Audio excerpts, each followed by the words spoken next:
To the Future of Fashion Inclusion, the fall edition, which is kids. Yay! We're going to learn, live, love, hear about parenting, designing, people's stories. We have our co-founders, Samantha Bullock from SB Shop in London, England. Hello. And Angela Bianchi from VirgoImage from Milan, Italy. Hello. We also have our guest panelists, Betina Genovese and Clara Woods from Italy, Barbara Becchio from E Esperance from California, and Miss Cecilia Auth from Tubesies in Baltimore, Maryland. Welcome, welcome, welcome. We're so excited that you're here. We're thrilled to be with all of you. And please know we want this to be informative, fun, interactive. If you have questions, please post them. Post your email address, and everyone here will do the same. So I am going to introduce our panelists first, a quick bio.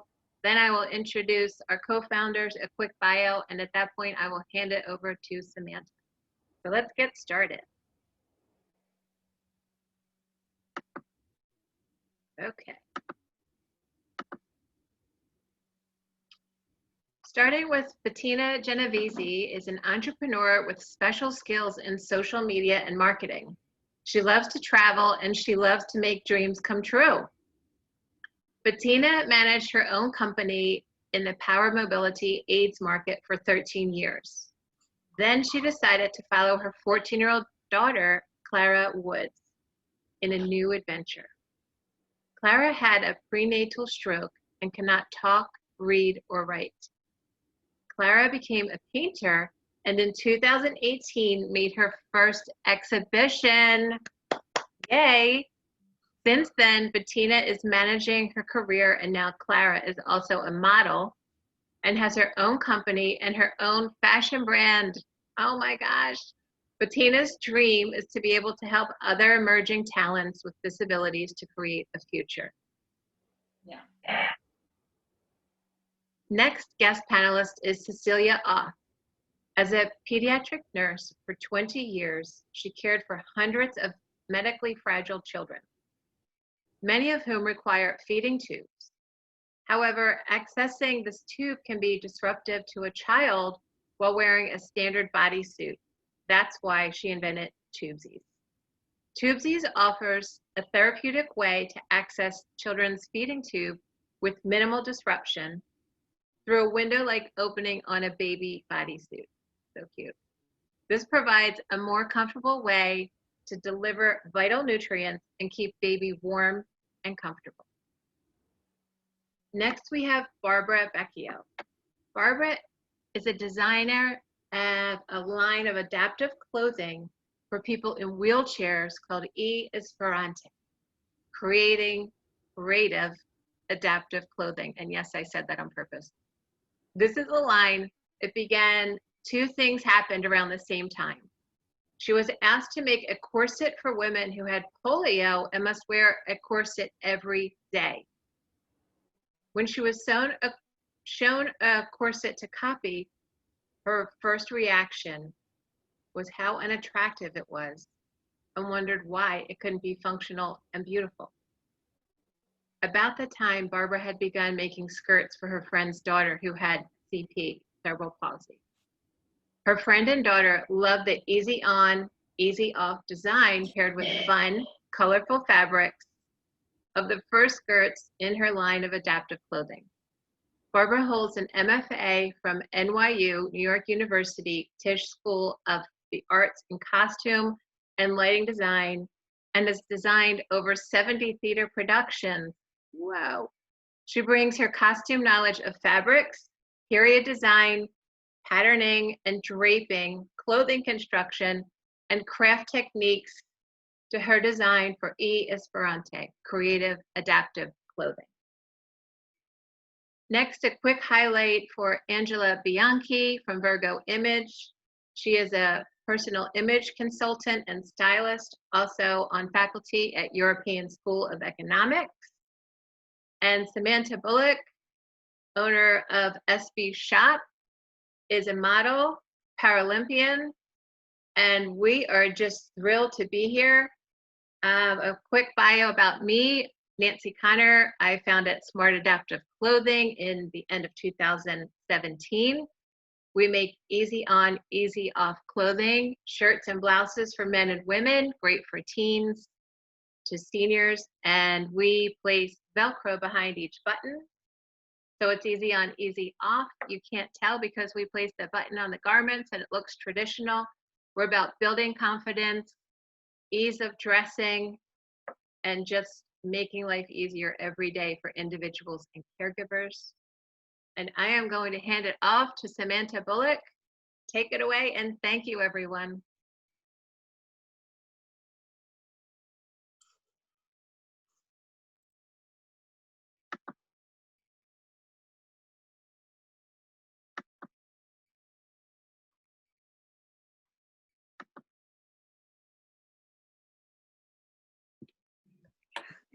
Thank you, everyone, for letting me know. Thanks, Nancy, for your introduction. My name is Samantha Bullock. I'm the founder of the SB Shop. I'm a para-athlete, I'm Brazilian, and I'm also a model. Thanks so much for everyone to be here. I'd like, before I start to make the questions, I'd like Angela to introduce herself quick, and then we can start the game. Thank you, Samantha. Thank you, Nancy. And thank you, everybody, for being here, for accepting talking about this very interesting topic. As Nancy said, I'm from Italy. I'm based in Milan. I am a personal image consultant since 2008. And in the last year, I've been going deeper into everything that is more diversity celebrating and inclusive in fashion and beauty. And that's why I also opened this blog that is called Diversity Styling by VirgoImage, and where I'm going to write also about this event tonight. And I'm so curious to see what's the future of this fashion inclusion. Everybody's talking about it, everybody's writing, but let's see who's acting. So I think this is our goal, to actually do something and make the difference. I'm really looking forward for this conversation to start.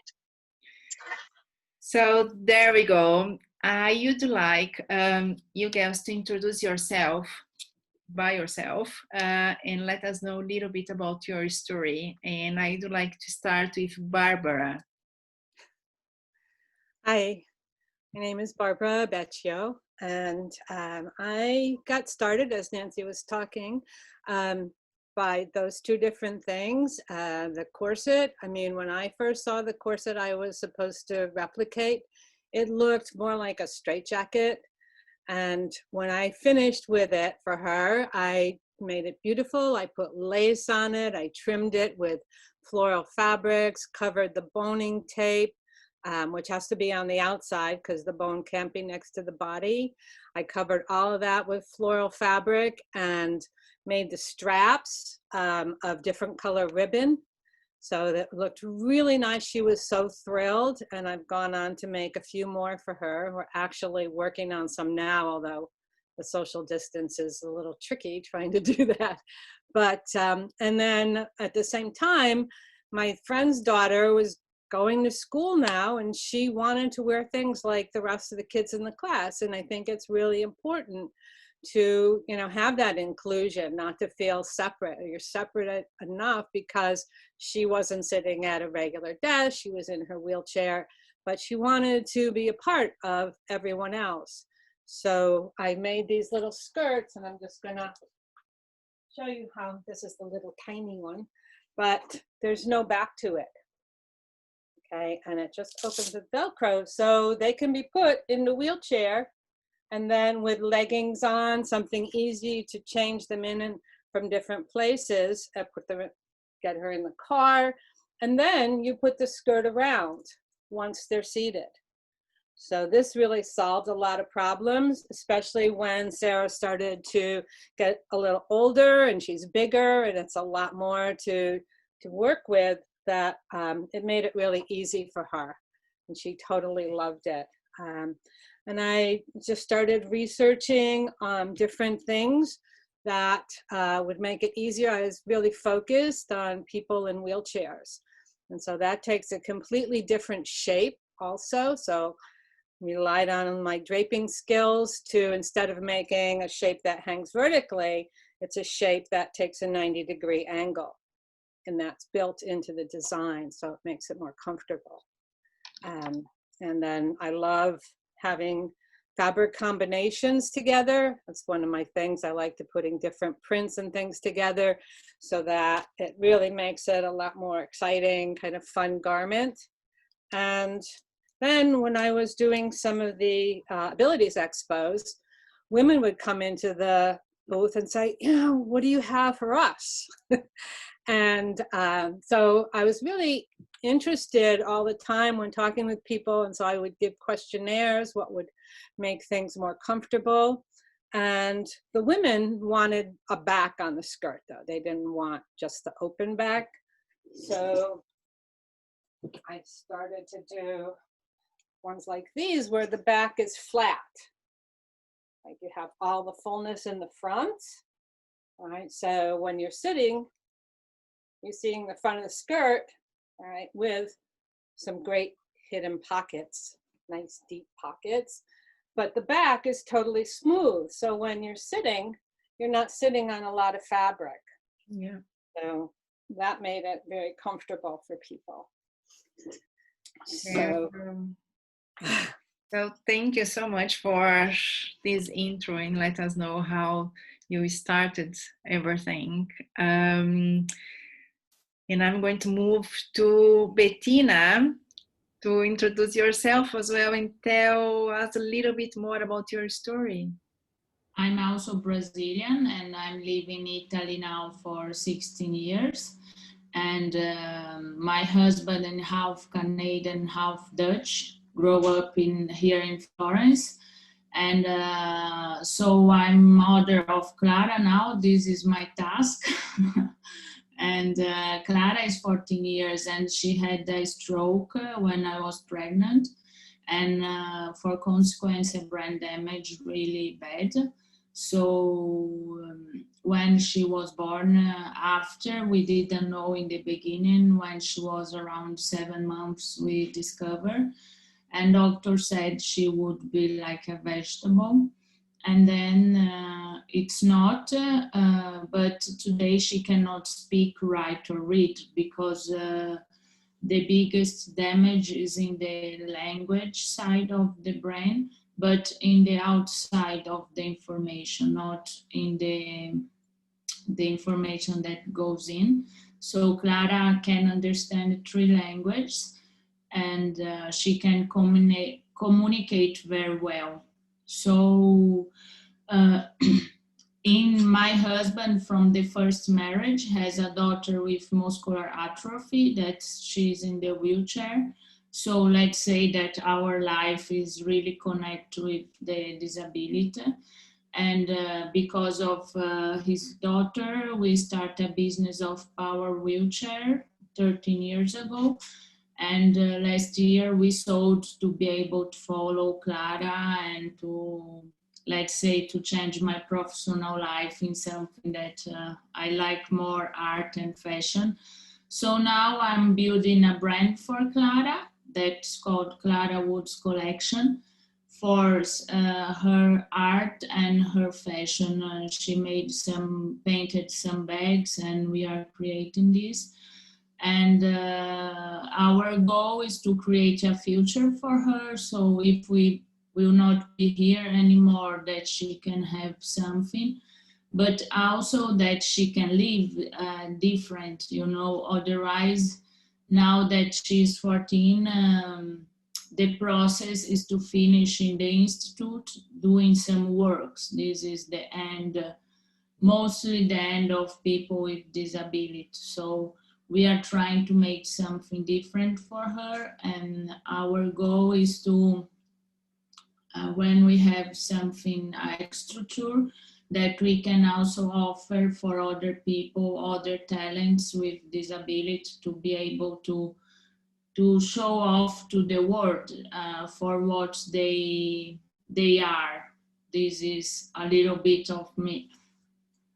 And you also have a boy, no? Yes, I have a boy of 8 years, and he's helping us, doing a lot of art critic, and we try to make him part of it, that he doesn't feel, you know. It's already difficult to have a sister with disability or someone in the family. He has two. And and also now Clara, that's a little bit famous, it's difficult for him. So he's on the business, the Yes. family doing the art critic. Yeah, very nice. Thank you so much, Bettina. So let's go for Cecilia now. Can we hear about you? Thank you. So I'm Cecilia Auth. I've been a pediatric nurse for 20 years. I initially started working in the newborn ICU, and that's where throughout nursing school, when I did my preceptorship with the newborn babies, I knew that's where my passion in nursing and caring for them, that's where it lied. I was there in the NICU for about 6 years, and in that time, I saw many medically fragile babies. And then I progressed into the pediatric department and worked with older children, toddlers and older children. And then now I work in a space of public health nursing with pediatrics. So going into the families' homes and really seeing their children in the home environment. So it's almost full circle to see from infancy into as these babies go home. It was about 3 years ago, or even 4 years ago, I started really focusing on a more therapeutic approach for caring for children. And I worked at that point in a feeding therapy program where this particular program worked with children that had difficulty eating for various medical reasons. And many of our children that we cared for had feeding tubes. And it was part of my nursing duties is to care for them and deliver their vital nutrients and medication through this feeding port that went directly into their stomach. And what I found, every time I had to approach and give my care and give what I needed to have them thrive, there was always this challenge of accessing their medical device. And every time they were either napping because they would sleep in our program, or they were playing and active, I always had to interrupt them and undress them, take their clothes off, and it was very disruptive. And we all know when you wake up a sleeping baby, they're not laughing, they're crying. So when they're crying, there's a lot of pressure that builds up in their stomach. And so the food delivery was very challenging. So it prevented a lot of the care, and it just prolonged the process. It was non-therapeutic. And my approach always with nursing, all nurses, is really in holistic care with supporting family, supporting the children. And so, and connecting with families, I thought there had to be a better way when a child's wearing a standard bodysuit. The snaps are on the bottom, you have to unsnap it, there had to be a better way. And I always said, I just need to make a hole in this. I need to just, they need to wear a bodysuit to cover it. A lot of times their hands get curious and they don't want to pull on the feeding tube. So that's why I invented, here's our baby, and tubesies. So I'll show you a little bit more a little bit later, but this was where I thought, here we go, let's make a hole, but let's make it fun and let's make it feel inclusive. So I then wanted to make sure this was something that was home problem, not just hospital problem. And I reached out to a family, and this was the turning point in starting a business and reaching out and wanting to have my mission be helping as many families as possible. And it was reaching out to different families within a feeding group And a mom right away private messaged me and said, can I have whatever you're working on? I'm desperate. I need whatever you have. And it was at that point, I just knew right away I had to drop everything. And I even sent her a prototype. I just didn't care about what could happen after doing that. I just said, here, you know, whatever can help make your day-to-day care, your time with your baby more therapeutic. And within less than a week, she messaged me, sent me pictures, and shared the baby that she had at the time, is now older. Her name is Riley, but she was the one of 6 children, the youngest. And so the mom was always busy on the go.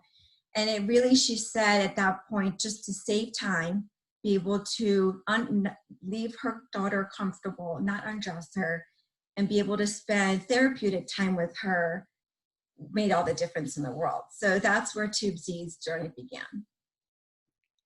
Thank you so much. Oh my God, it's so nice to have all of you here, because it's such personal and beautiful stories that I'm so happy. Just, yeah. And let's come back to Barbara. I know that you read told a little bit about your product, but we want to know just a little bit more about the uniqueness of that and what you are doing, and if you could show us a little bit more pieces for us to understand and see a little bit more of your work. What makes your work unique? Tell just a little more about that. Sure. Outside of making, especially the women's skirts, fit for a 90-degree angle. Now, I'm very concentrated on a seated figure and how to make that more comfortable, and also to get the fit proper. I mean, coming from a design background, costume design, we're all about making the fit right. And on the skirts, when I cut them, you see how the back is higher? Because when you sit down, that pulls down and it will then become even around. And then I elasticize it also, so that's more comfortable there. And then you can see, let me step away further, the bottom here in the back is much longer as well. Okay, and that you do also for people standing, because your butt's going to take that up, you know. And so in this case, it's when you're seated, that's going to pull up, and then this is even at the end too. I like putting the pockets in.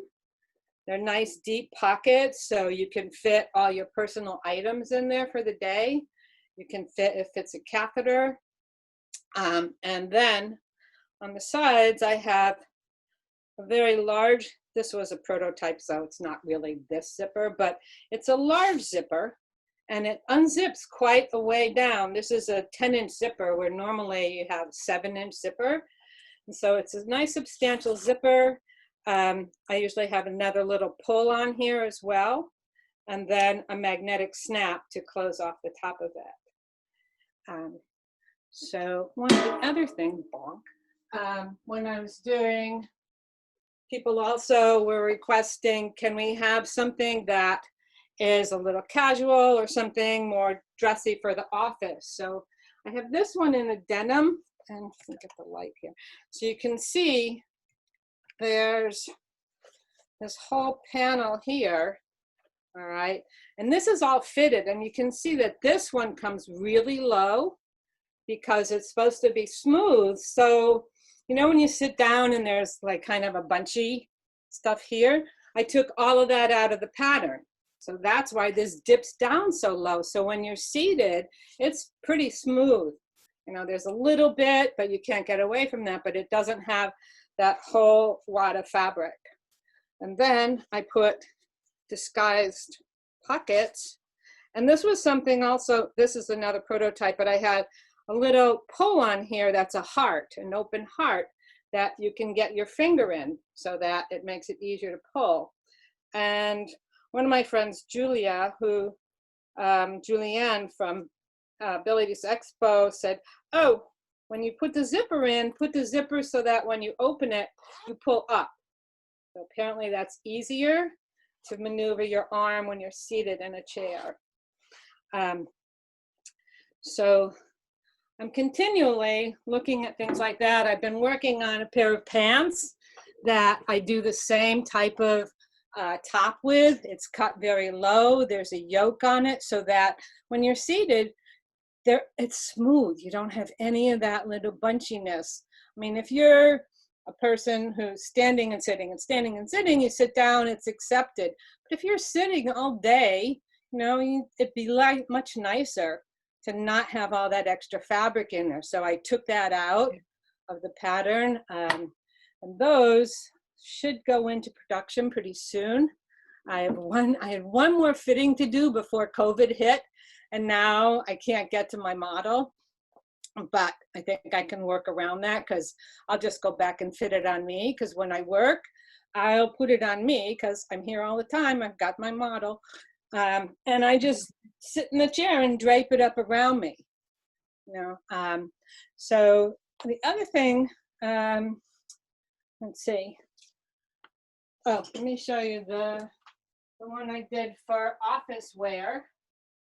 Okay, because we all have different lives. It's the same style, but this is a rayon blend. Okay, but it still has same zippers on the side. You have one on each side concealed under here so that people don't know that you have these pockets with your things in it. And this one's fully lined too. It's a different. So just always trying to figure out, you know, what's the most comfortable for a seated position. But I'm working on some other things that we'll talk about in a little while that are for not only wheelchair users, but everyone. So I think that's an important part of inclusion as well, is to not just have, oh, these are all the clothes for people with disabilities. No, these clothes, we have them for people with disabilities and people without disabilities. So it's more inclusive. There's not that this is this and this is this. You know, you want to bring those together. So that's something we'll talk about when we're talking about future. Because I do have some other things I'm working on, a jacket design, and we'll also talk a little bit about the immediate future, like now with COVID, what we're doing, and the longer term as well.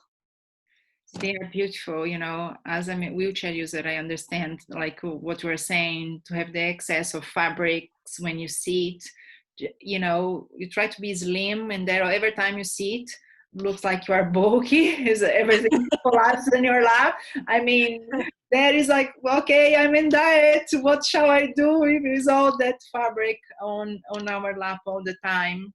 And the pockets, yeah, everything about, really love that. Can't wait to have because even with the pants, I'm going to put zippers on both sides, so they're even easier to get into because they're slimmer fitting. You know, so a 10-inch zipper down both sides gives you a lot of room to work with. And then the smooth back on the skirts, you know, if you're transferring, you're not like trying to pull this out of the way and things like that, and just choking yourself on your clothes. Yeah, it's nice that you make with the material on the back as well, because for me, I wouldn't sit, you know, without to have the whole thing covering in case you need to transfer and everything, you know. Right. But I understand the need of that. But yeah, let's go to Betina. So can you explain to us what is Clara's needs, you know, what makes what do you seek, what is the type of clothes that is easier for Clara?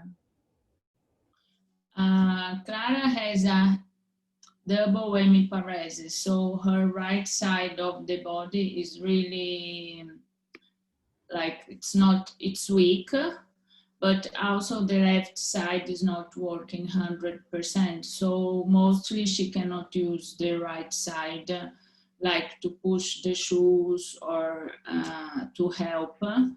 So we know that she's 14 and we are trying to push her to do things by herself. It's really hard to find like jeans without buttons. It's mostly impossible because you can find, but not in her size. Just if she's child or more grown up. In this middle, we don't have, or also short. So the buttons are really hard to solve because we don't have options also for the zippers of the sweaters. It's difficult because she cannot organize herself. But I think most of all is that the brands doesn't think outside of the box, because it's also not nice that Clara then can have other brands that she used to like to use, I don't know, Gucci, and she cannot use because of this. Or and also, let's say, a problem is to try things in the store because we never have space. So I always have to go there and stay sweating like mad to try to help her to put the pants. So if we do this once or two, she's already, come on, let's go. I don't do anymore. So now I found that H&M you can buy, try at home, and then give back if you don't want. So it's really something stupid, but it's important to, at least for me, help a lot. That we come home and we try here and it's easier.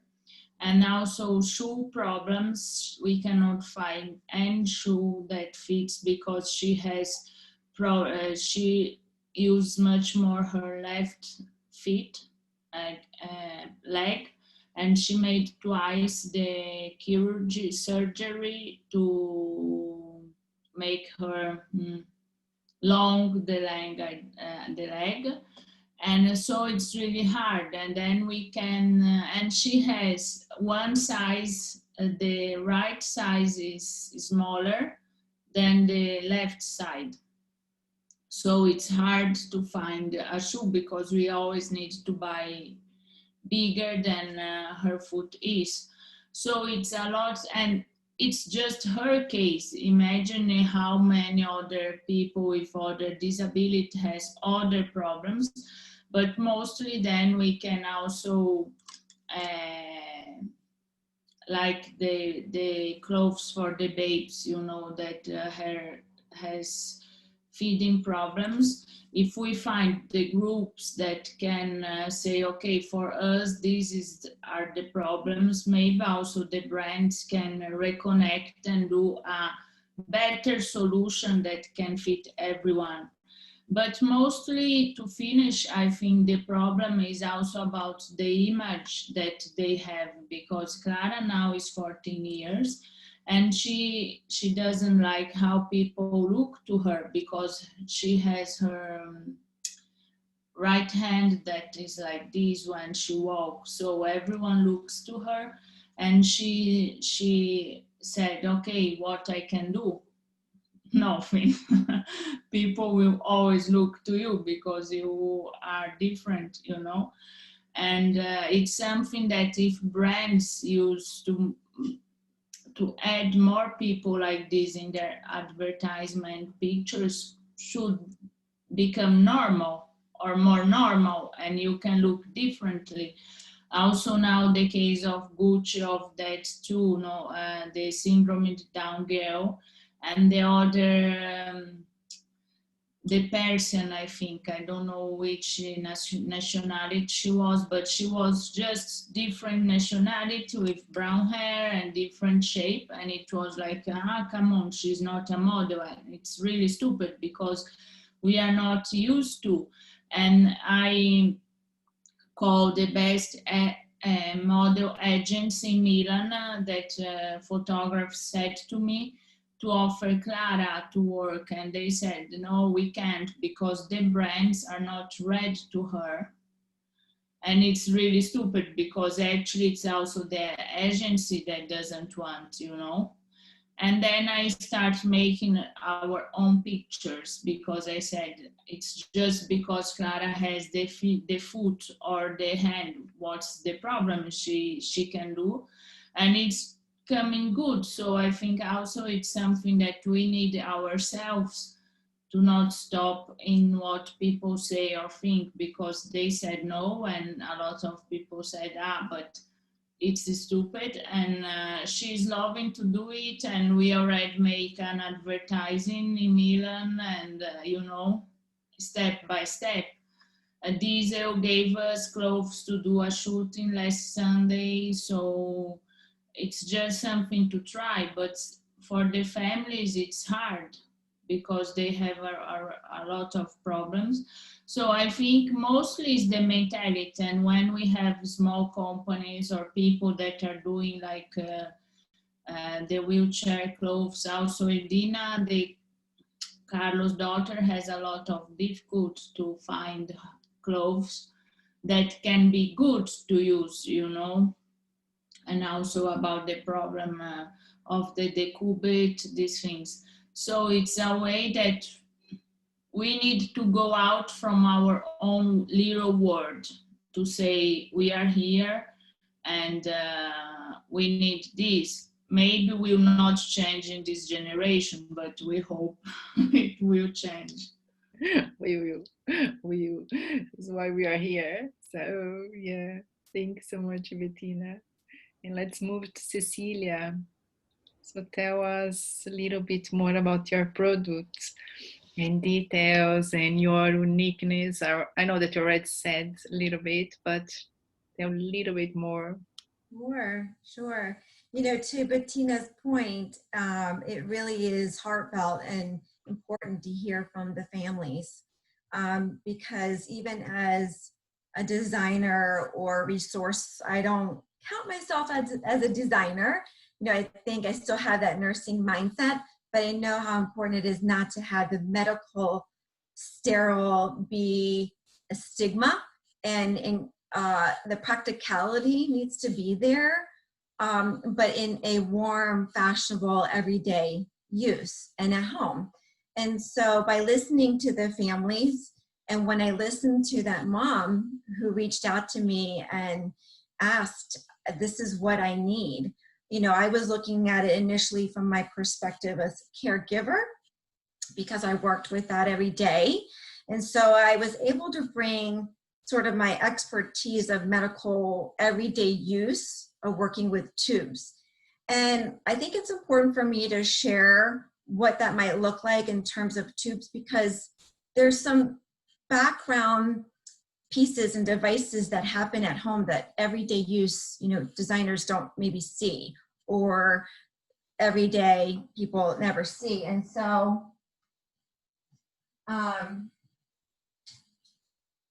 so these are feeding tubes, okay? And these things are inserted into a baby.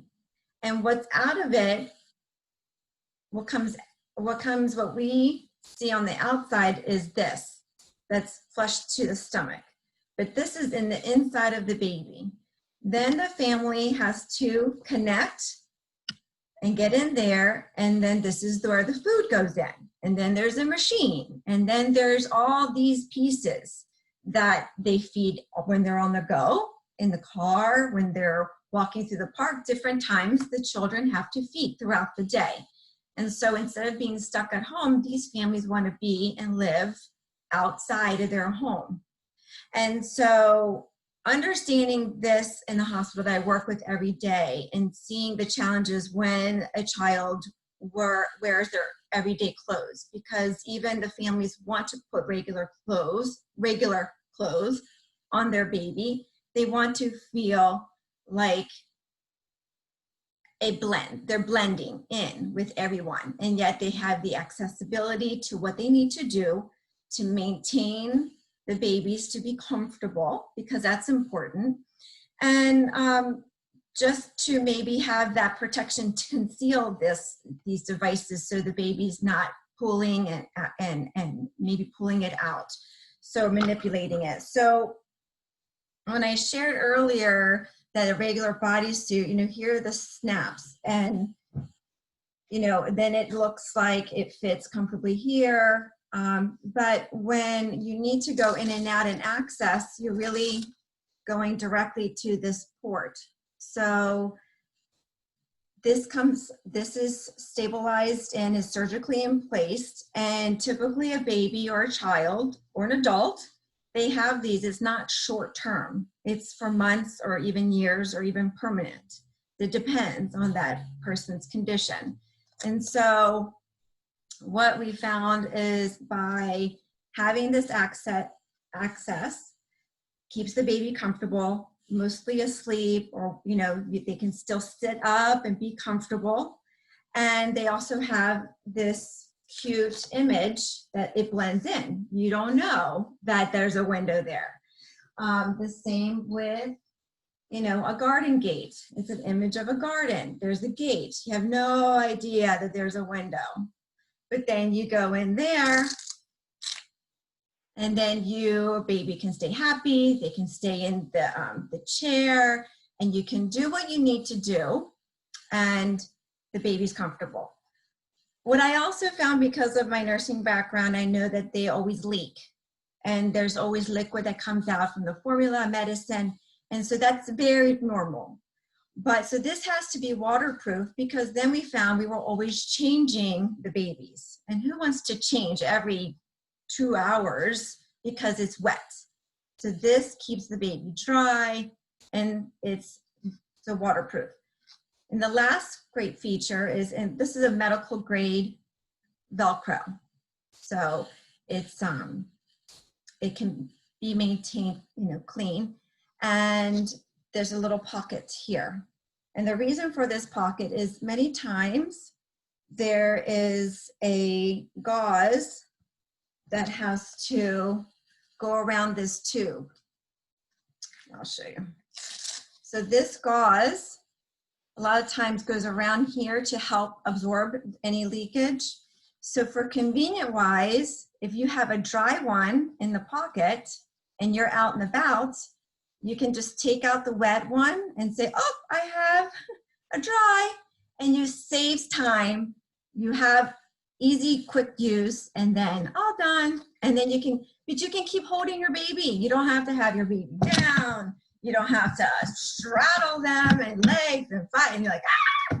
You are like, oh, it's okay. And, you know, because as a mom and as a nurse, you want them calm, let the feeding go through. It's therapeutic. They're growing and they're thriving.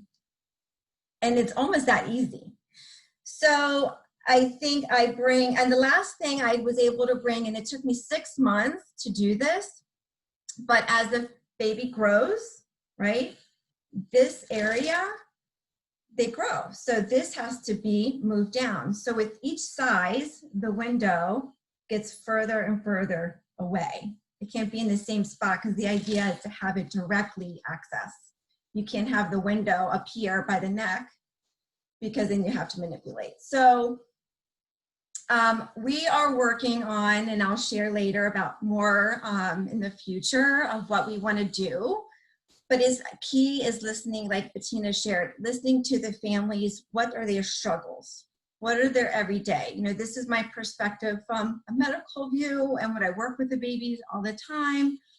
But there's more to it, and I think that's important, and having that direct communication from brand and consumer is very important.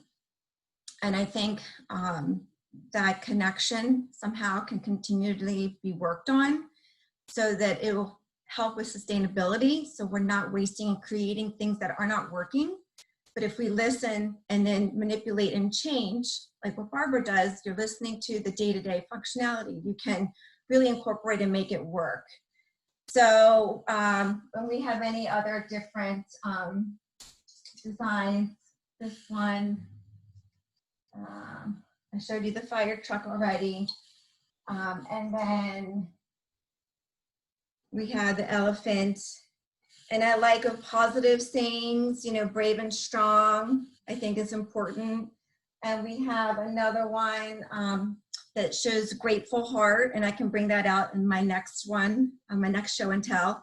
But I really think positive quotes and positive motivation is very important too, because I like to hope that whenever the family or medical caregiver is changing and seeing that, it gives them a little bit of encouragement. I think that sometimes we all have challenging days, but if you can help make, these families are becoming medical professionals now. They're working and manipulating how tubes work, and they start feeling not parents. They start feeling like they're nurses.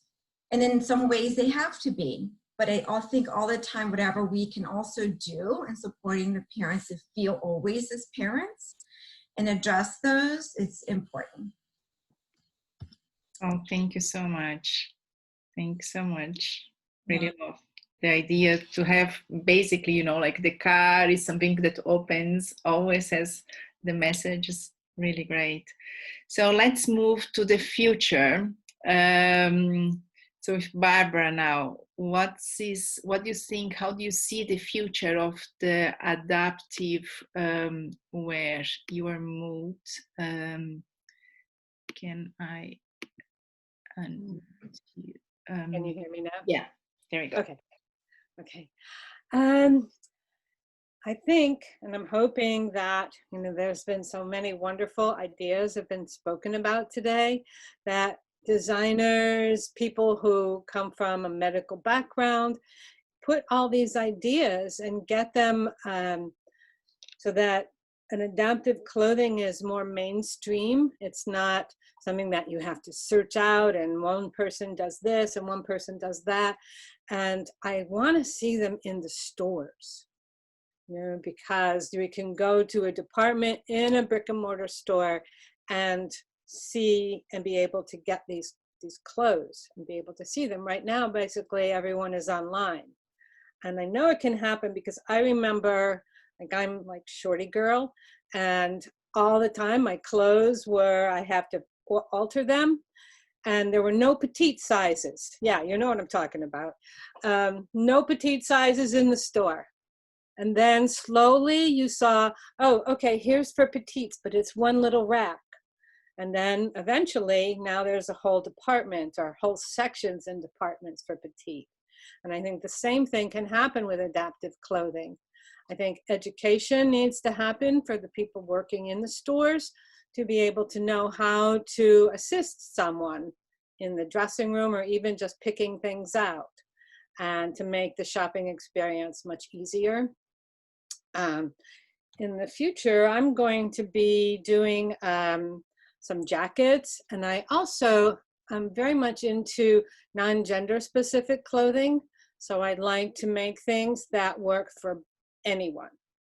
The jacket I'm working on would be, you could have it for someone with a disability or no disability, but the basic design is based on making someone with a disability that would be wearing that more comfortable and user-friendly. So that gets into, how do we cut the sleeves going up into the neckline?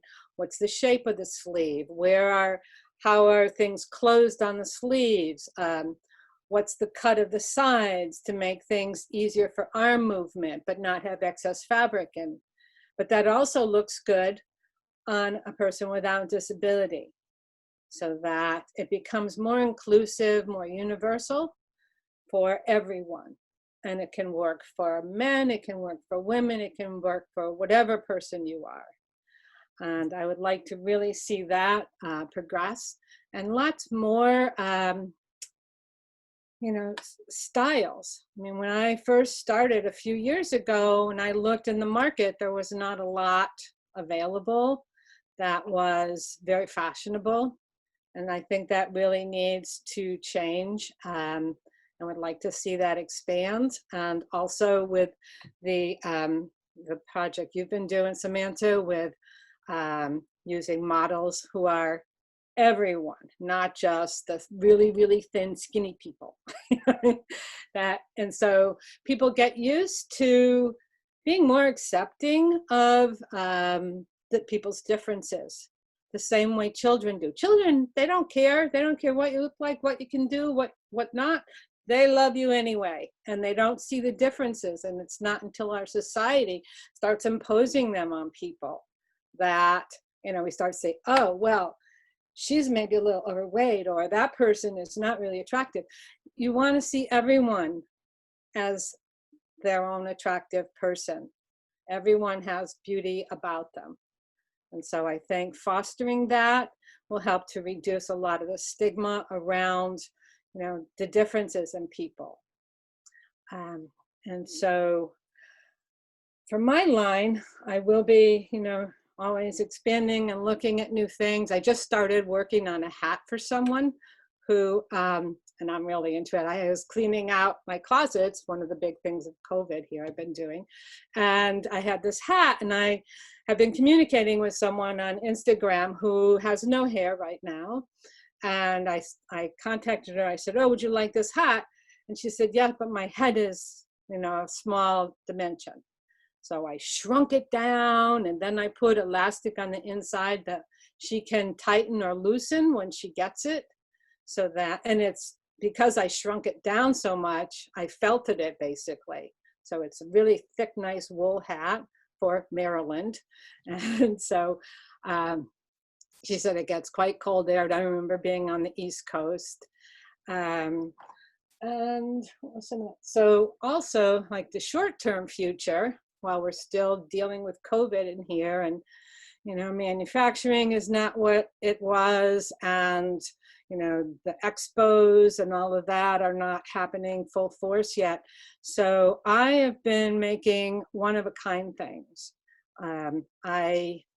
You know, I'm here by myself, not in dealing with not much communication with people. And so I was thinking, well, what would make me happy, and what would be something unusual that I could offer to the public? So I've been making one-of-a-kind pieces. I did some one-of-a-kind girl skirts. I'm also working on a special garment for someone who is not in a wheelchair, but she does have a disability. And I'm making that to be an art wearable piece, because my background, I can do all kinds of different fabric manipulations and combinations of fabrics. So that's something I've enjoyed. I did some, let's see, can I mention where these are up on? Oh, okay, so yeah, these are all on Patty and Ricky. They're one-of-a-kind pieces. So, and each one, because I'm so used to putting masks on people's faces, comes with a matching free mask with it, made out of one of the fabrics in the garment itself. And of course, I couldn't resist sequin sparkly. Oh. And the lining, you can reverse it, you can cut the tags out, and then you'll have a purple satin skirt that you might want to wear by itself too, with a little bit of sparkle at the bottom. So this one's pretty versatile, and this mask is going to be sequined. So they'll be really ready to get some attention. You know? I'm sure this is one of the things that Clara would be very interested in, pink and sparkle and everything. Oh, thank you so much, Barbara. Can never have too much sparkle. You should mention that your future is going to be also to be in the SCP shop, yeah? Yes. Talking about that for a long time. Nice something, I haven't decided yet, but I just wanted to show you this combination here. Oh my God. This is in that art piece I'm making. So this is a back drape. And you get quite a little fun thing going on here with the different fabrics. And this is not set up the way it's actually going to be, so the drape's a little off, but I love the cascade with it. So that's something to get us all through COVID. Oh, thank you so much, Barbara. I'll come back with you for more questions at the end. Okay. So let's move on with Betina. And also to know, I know that you already said that about the branding and the painting and everything that is going on, the family business. But yeah, what do you expect of the adaptive wear, and how do you see the future and your expectations? I think our expectations should be always positive. So we try to be, and what I try to do and to say to Clara is that she's not the problem. Is the problem are the others that are not read to her, or they don't know about it. So I think we need to work a lot in education, especially of the new generation, because babes doesn't born knowing everything, and if we parents doesn't teach them, it's hard. And one of the problems of Clara is that she doesn't have friends of her age, because these kids are not getting educated to do that, and they will not do by themselves. So I think education is the biggest key to change, and also to show things normally. Like what we try to do with Clara is to say that she can do everything, and doesn't matter if we'll be a little bit different. So, and we didn't see her different. Sometimes when I see, it hurts a lot, but normally I don't see. So I try to say, okay, it's normal, and we do things like others. So I think the education and what we try to do in our is do that, show her like she is, and not saying always has a difference. No, she's like that, and what's the matter? But I think education is the key to change the fashion and the brands, and also how kids and teenagers look to others in the street. If we don't give the example, and when we see Clara and we look to her because we are curious to know what's happening, it's what we are teaching for our children, so they will do the same. Yeah, to be different is normal. Yeah, everyone is.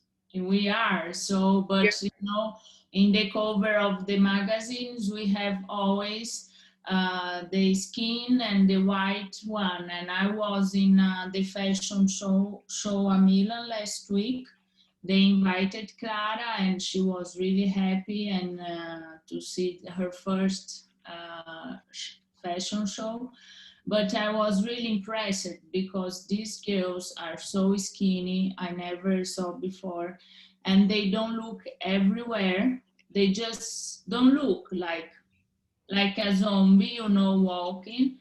And it was really like, no, we need to do a show ourselves with all different people and everyone dancing and singing, and also when we are launching Clara's collection, we made a campaign that we just took people, normal people, so our friends or people that we found in the street, and asked them to come to show that everyone. So Clara has a friend, another friend with disability, we invite her, and we invite our friend that's homosexual, and we invite an old lady and the black guy. So people that are normal, and the fat boy, so you know that, and the photos come beautiful. So then it's just the way of seeing things, you know.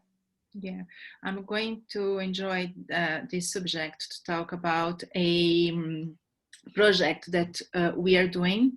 So it's called the SB Challenge, and through that challenge, we are promoting diversity and more representation in fashion. So we invite everyone to put themselves in front of their favorite cover magazines and tag the SB Challenge, and we are going to make a ebook from that.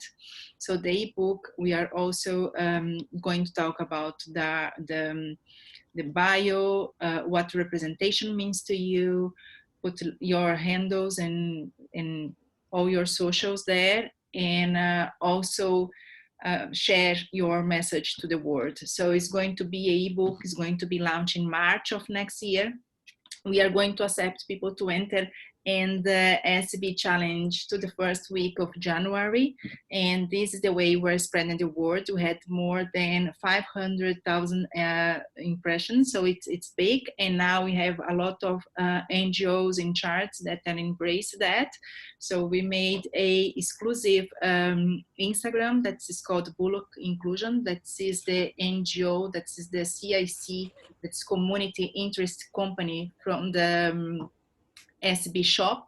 So it's a charity. So to make these social projects, and this is one of the first. We have a lot of nice ambassadors as well coming to join us, and I think we need names, strong names, and we need all the community to get together to show. And at the end, what we want is to get this ebook and take to the big magazines in the world and show them our numbers and all our faces and everyone that believes in equality and diversity, because you don't need to be disabled to be to make yourself your own cover. You know, if you believe in equality and diversity, join us. So this is sorry to go in front of Cecilia, but I think we need more projects like that, and it's going, and more is coming from our end, and I'd love to see also Clara on that. And let's make our fashion shows fun, beautiful, you know, and with all the difference, celebrate all the difference there. So let's move on, Cecilia then. So Cecilia, how is the future for you? Tell us about your projects and in the future, you know. I have a few more questions for you here as well, but I'd like to know from you. I think that in the future, definitely is continued communication with, again, the consumer. Really, the brand designers can help when we include the interaction with the consumer. And how can we do that more? And how can we have an answer to where it's quick communication, pairing consumer with the designer? I mean, I think that would be a great one-on-one in making that accessibility to interact, to hear what their challenges are, so that then the designer can solve more. And the only way so far that I've been able to do that, because now I'm not in the hospital world anymore, but I am still working with families. And so I can only communicate through my consumers through email, and I've even started doing more video chat, so I can meet them virtually, because now that's the thing to do. So the other day I was able, regularly I meet with Riley. So I have to show you Riley. So Riley is my inspiration, the little girl that was the youngest of 6 that the mom was begging for. She was 3.5 here. And I feel like if I can have these images of all, I call them my tubesy babies. So I have a lot of children. She's 7 years old now, and I got to meet her at a conference. But since we can't see each other, and she lives in New Hampshire, we do FaceTime, and we just catch up and see and how she's going. And I think that relationship building is going to be key. And I want to see that more and more, because there's always evolving. There's always maybe new ideas that the families have that designer may not have.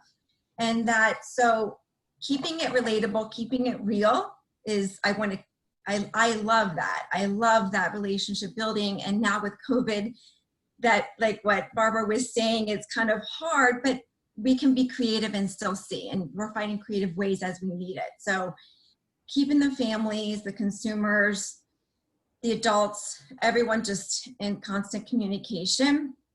And so when you hear what their challenges are for tubesies, I've heard of some of the challenges, nighttime pollution.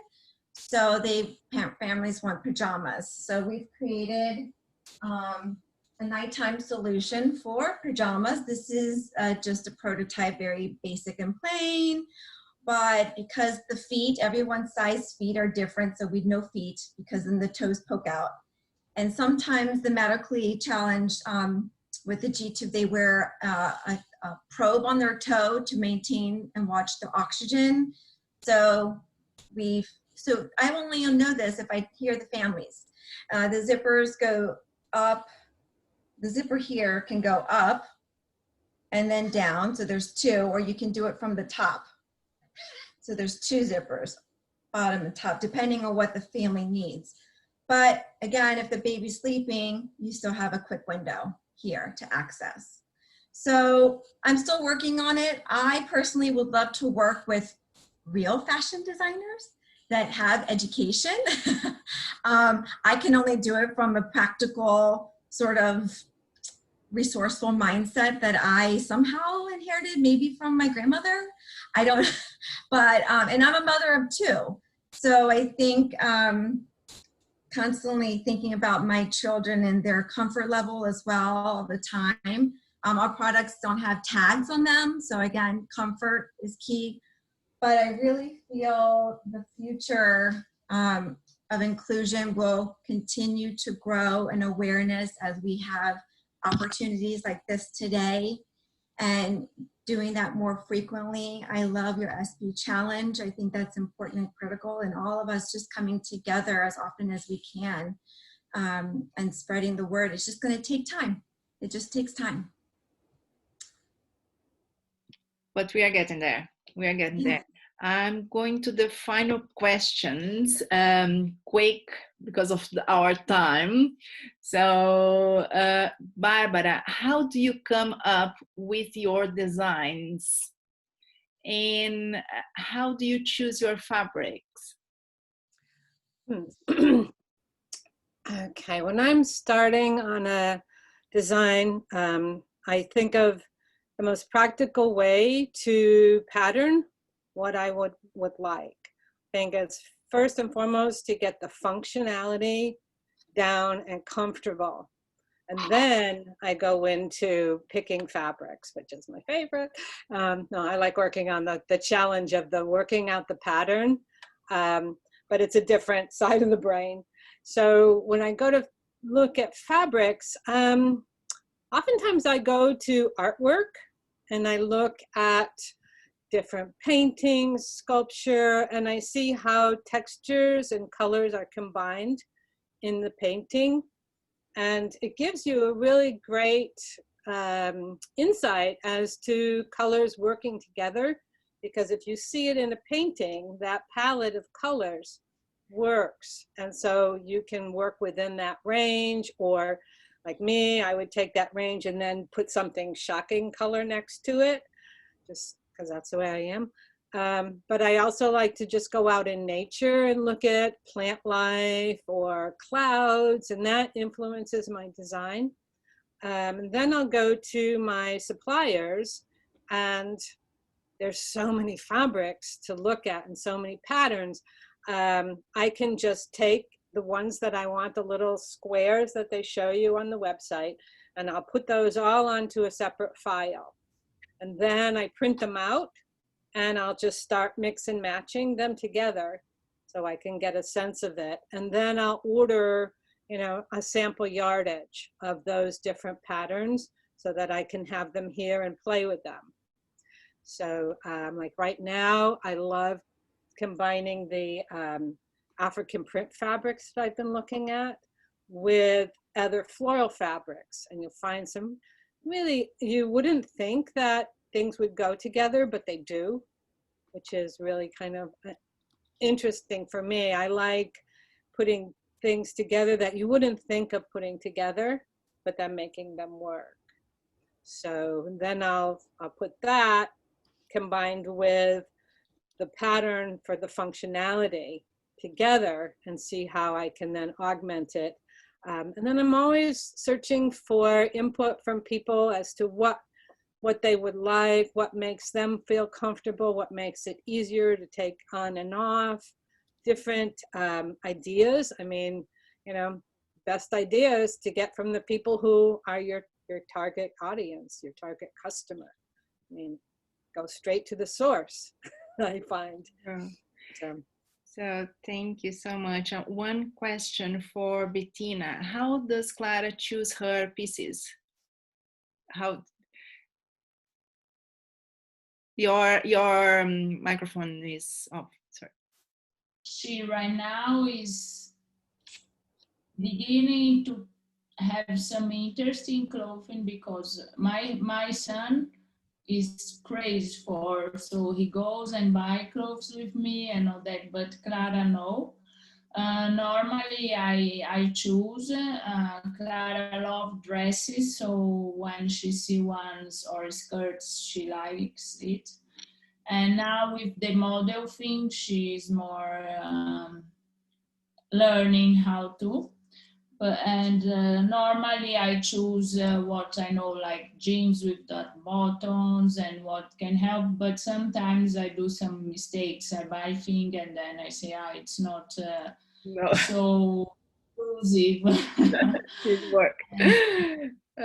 I just want to tell you that we got a comment here that Billy Footwear in US sell adaptive shoes. Super cute, by the way. And Zapp's Adaptive sells different size shoes too. Okay, I will check it out. Yeah. And let's she's learning how to, because she doesn't have any interest in that. I think it's the age as well, you know. Let's go to Cecilia. Does a baby wake up when change the feeding tube? And what's the age range for the tubes? And will you make them for older kids? Your microphone is mute as well. Excuse me. Yes, no, and thank you for asking that. I meant to share that, and also with the request of larger sizes. So currently on tubesies.com, and I can type that in the message there, you can find sizes starting at 0 to 3, which is about 7 to 9 pounds, all the way up to 24 to 36 months. And that can go up to about 31 pounds. And sometimes with the 2B community, we all refer to them as, they don't always go by how old the months that child is. They go by the weight because they can vary. So you may have sometimes even a 2-year-old, but they could weigh 15 pounds. And so it really is the person who would know their child on what size they would be. But yes, we're looking into adding up to 5T, which can be up to like 45 pounds, because there are other children that still require a bodysuit to help conceal the tube, or they still wear bottoms like absorption pants that they need as they're older for different medical reasons as well. So I've had many requests from families if we're going to go bigger sizes. So the answer is yes, and we're hoping to work all of that now until going to the 2021 coming out in the early to summertime of 2021. That would be great. And I'm sorry, what was the other part of that question? The sizes, the age range for the tubes is you make for older kids, and if the kids cry when they are changing the feeding tube. If they're changing the tube, okay. So if they're putting a connection to just connecting the feeding, so what happens is, what's interesting is here, this is called like a port. So a lot of times if it's not continuously connected, so then this goes here and this tube is there. It's only really this part that you have to detach. So that's why it's so important if you can keep it discreet in them, and then you take off, the feeding's done. And they can stay asleep. So I think it's more, they wake up more when you have to undress them and they're cold and they're uncomfortable and they're moving around. I think they're more inclined to wake up. So I think it's less disruptive. There's no guarantee that the child will not wake up. But I think as you can minimize as much as possible, it was the idea. Thank you so much. You're welcome. I think I would like you guys to share your social medias and how people can find you and all your socials. If you have like Instagram and you must, I'm going to tell you, like, follow all these. Yeah, so Barbara, is easier for you to, you're right there, but I think if you could say loud verbally would be nice. So I'm going to add all these handles, all this social in the description of the video. So if you don't understand anything or get any, you know, don't worry, because it's going to be written here on the bottom of the video, on the description. But if you could say. Okay, my website is Barbara Becchio Desideratum, and you're going to need the spelling on that one, .com. And my Instagram is _Ispirante, ISPIRANTE _ adaptive clothing. My email is Esperante, EISPIRANTE 7BB @gmail.com. You can find all my one-of-a-kind skirts on pattyandricky.com, and all my other skirts are on Zappos Adaptive. So if you type wheelchair-friendly skirts into the search bar, it will take you to the page. So, there we go.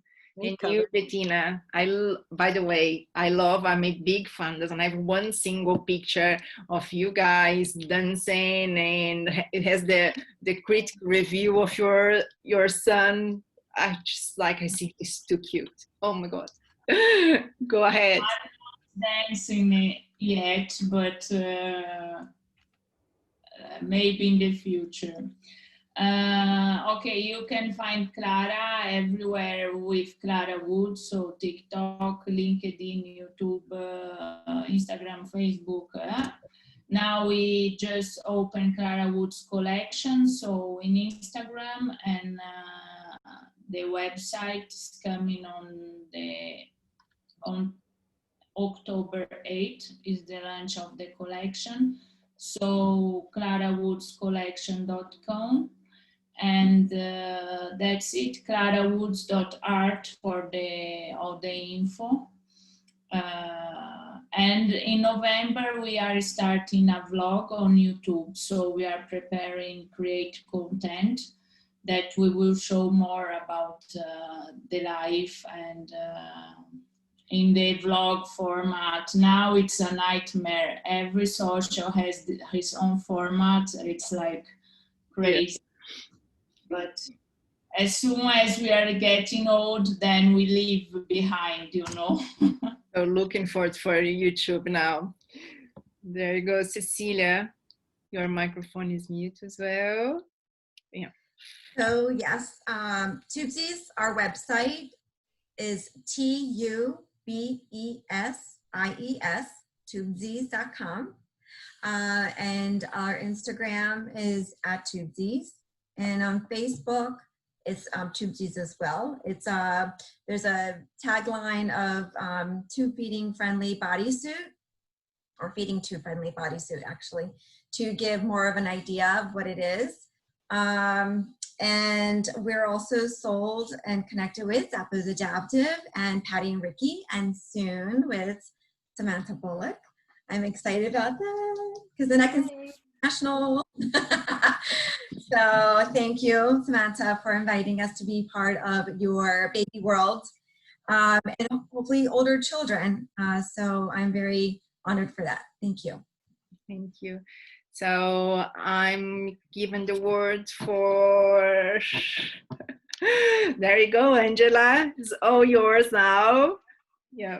Thank you. I was amazed, and I'm easy to tears, so I have to say that I had to share some tears on some stories. I'm really impressed how like these important brands are so linked to personal experience, and I hope that this is going to make other people understand that it's all about, you know, asking and getting more involved and understanding. I had this experience a few days ago where we were in a toy store, and the lady said, "Oh, there's a Barbie on a wheelchair. Why are they doing that?" And I was like, well, because probably, you know, we have some ladies and some children and some girls on wheelchairs. Right. She was like, "Oh, right, okay."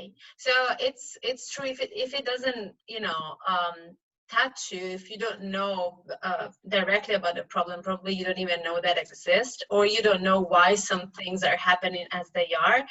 But the more we talk and the more we show and the more we share, then probably everybody is going to understand. It's true that standard beauty is easier to accept, and it probably, you know, heals, but there is so much beauty out there, and I'm actually researching about that, and that's what I'm talking about on my blog. And when I see all the pictures that I'm, you know, putting out there on Instagram that are related to my blog, I just see beauty, and I hope that's going, you know, to increase more and more. And so I just wanted to, I did have a little question, but we're running out of time. So I'll keep that for our next appointment because we're going to have more and more questions, and probably we're going to organize with some more time, because these themes I think are so important that they need to be talked further, because not everything is so direct and so easy to understand, even for those that are somehow involved. And I'm talking personal about myself. I'm always learning something new, and I'm really thankful for that. Thank you for being here and for accepting and sharing the experience and being so passionate about what you're doing. So our next appointment is going to be on the 16th of January. We're going to have another future of fashion inclusion, but we're going to talk about trousers for men, women, kids, for everybody. Okay, so Barbara, if you have some news about trousers that are genderless, I'm ready to listen to that. I really would like to know more. But again, if you want to be involved in that, if you have any inputs about this topic, you're welcome to share. And what else? We're all involved in this WhatsApp group for anybody who's interested in getting more involved and getting to know each other. Then we're also going to share the link to this amazing group that has designers, singers, artists, allies, anybody who is interested and really involved in, you know, changing the fashion industry and making it more inclusive. So my last message is just a big thank you, and I'm going to write about this event as soon as I can and write about you all on the blog, and then I'll probably ask you some more pictures to share on the blog as well, so that people can actually see more about what you're doing. So thank you very much, and I'll leave the word on to Nancy if she wants to add something, and then I'll see you on the 16th of January. Thank you so much. At the same time. Same time. The same time. Saturday, and we're going to share the information, but for now, keep yourself busy for that day with us. Thank you. I'd like to quickly echo what you just said, Angela. Thank you, everyone. Angela, Samantha, Bettina, Cecilia, Barbara. Well, everyone has an A at the end of their name but me. I have to change my name. This was wonderful. You're different. That's okay. Yeah. That's true. A leopard in her spot. It could be Nancy. Thank you so much. This was great. I learned a lot. I can't wait to keep growing and expanding, sharing. I'm so happy that I know all of you, meeting new friends in the community, because the more we talk about it, the more we share, the more we educate and work on this movement together, the better for all of us. I mean, I feel like I was just given 1,000 shots of vitamin C and energy. Like, I have so much positive energy coursing through my veins. Ah, my God. Thank you, thank you, thank you. I'm thrilled to know you. I'm honored to know you. Please keep coming back, sharing, expanding, and I'm just so humble. Thank you, thank you, thank you. And we'll see you in January and on social media all the time. Thank you. Goodbye.